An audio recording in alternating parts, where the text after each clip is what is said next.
Okay, hi guys. In this lecture, I'll be talking about resonance effect. So let's start off by writing the first thing we do, that is writing our headline. Resonance. Okay. So first of all, it's a hypothetical concept, and let's start off with explaining resonance with the help of some examples. Let's suppose this is an oxygen atom with a negative charge, oxygen atom with a positive charge, and double bond oxygen atom, right?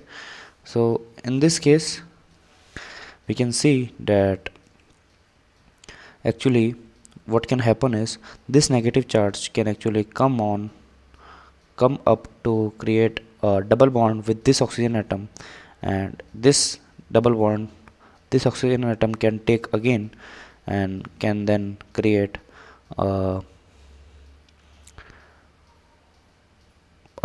positive charge on this oxygen atom and can have a negative charge on itself.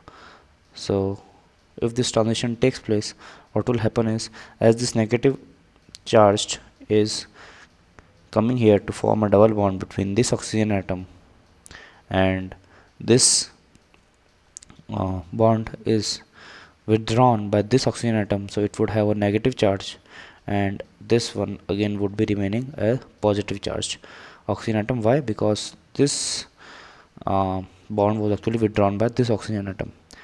Similarly, again what can happen is this oxygen atom can actually help its lone pair to again come back into the bond formation with the middle oxygen atom, and this oxygen atom can again take back its bond from this oxygen atom, again resulting into the previous compound as we saw.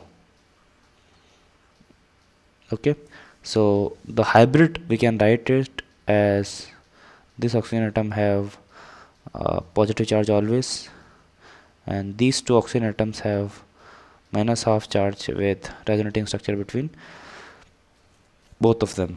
So this is what is called resonating structure.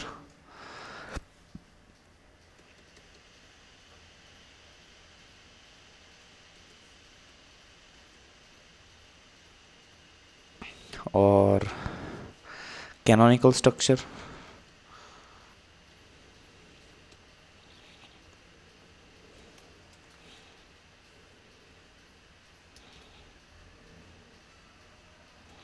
Or unperturbed structure.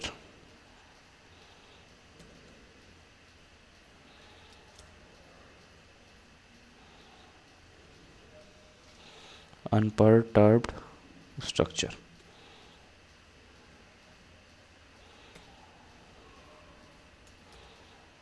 Yeah, so both are the same way of telling things. Okay, all the three are the same way of telling the things. So in this case, plus charged is localized and minus charge is delocalized between the two oxygen atoms. Okay, second example is, let me write it with the same ink. Second example is the well famous benzene. Okay, so what would happen is this carbon atom takes back its bond and creates a bond between number 1 and number 2 carbon atom. Meanwhile, number 3 carbon atom takes up this bond and creates a bond between number 3 and number 4 carbon atom. Similarly, the fifth number carbon atom takes back its electrons and creates a bond between number 5 and number 6, resulting in a compound similar to this and this. Okay, so this would actually again happen within itself, and as the combined hybrid structure, we write 0 in between, determining that the double bond is shared between all the 6 carbon atoms. Okay, so let's have a third example of CH3. So do you think that this compound will have any resonating structures? No. Why? Because for resonance to happen, we need some lone pair or some pi electron or some extra electrons to happen, so which are not present in this case, hence resonance will not happen. So what are the conditions which actually trigger the formation of resonating structures? So we'll be looking into that. So first let's have a look at the definition of resonance.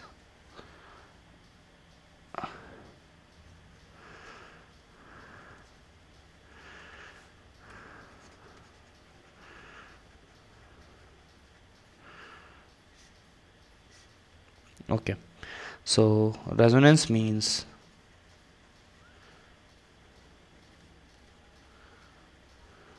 delocalization of lone pair or pi electrons.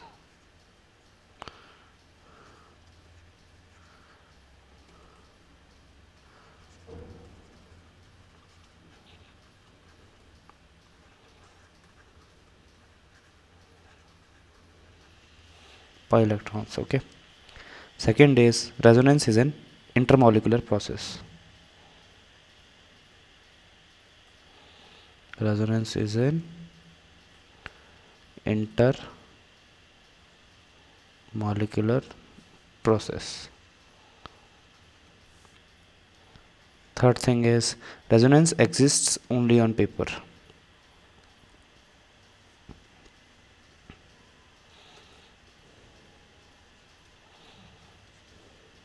It is just the structures we make. This is not a reality.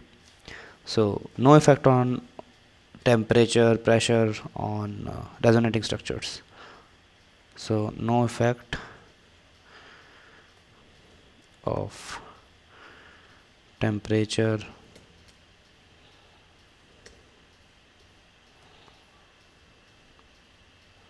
pressure on resonance.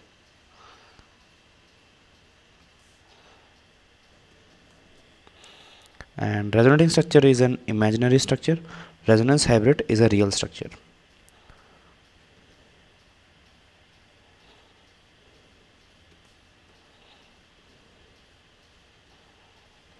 Structure is an imaginary structure.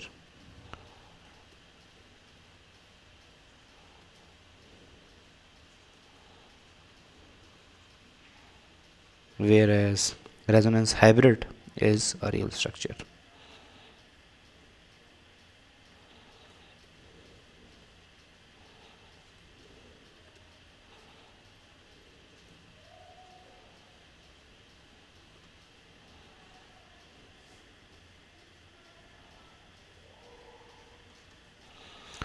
Sixth point is more the stable resonating structure, more is its contribution in the resonance hybrid. So more stable the RS, we write short form for resonating structure.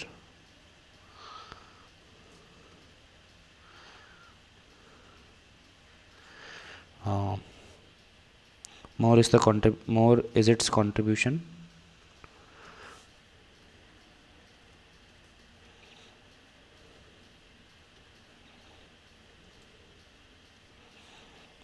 in resonance hybrid.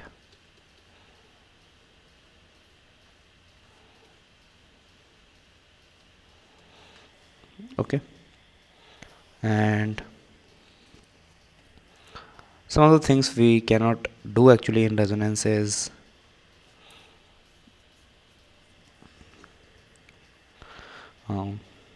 in resonance we cannot actually change the position of atoms. I'll give you some examples to show this.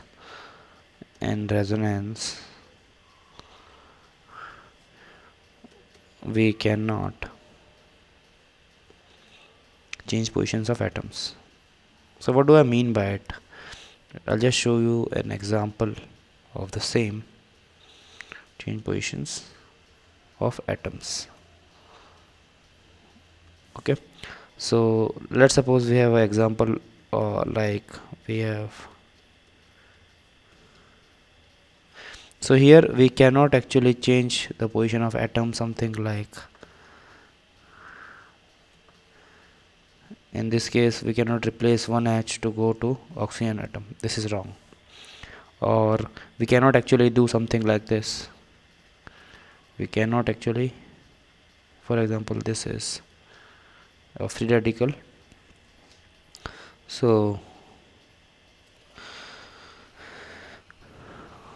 we cannot change this to a homolytic fission of the bond here, because this has only one radical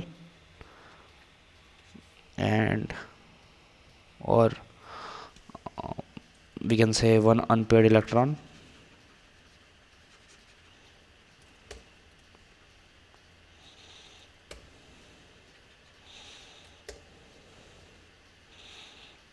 While this has 3 unpaired electrons. We cannot do this. Neither we can do like this.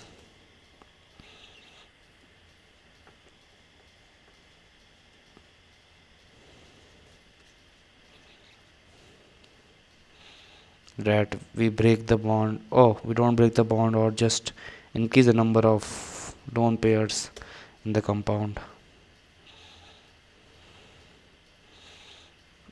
This is having one lone pair, and now this is having 3 lone pairs. This should not happen. Okay, some more points on resonating structures is total number of paired and unpaired electrons must remain same in different resonating structures. Just we saw here that total number of paired and unpaired electrons must remain same in different resonating structures. Okay, and another point is charge must be conserved in different resonating structures, right? So we cannot actually increase charge or decrease charge. It would be, as per the delocalization process, charge must remain conserved.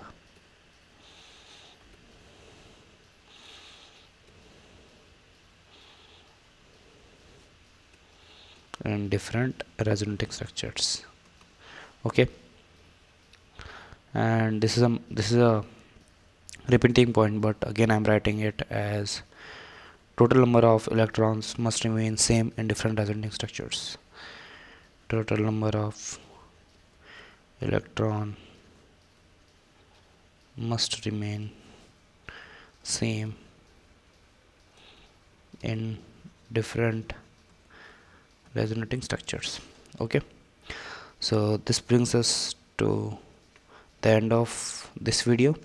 In next video we'll be talking on some more on the resonating structures. Till then, good luck and goodbye.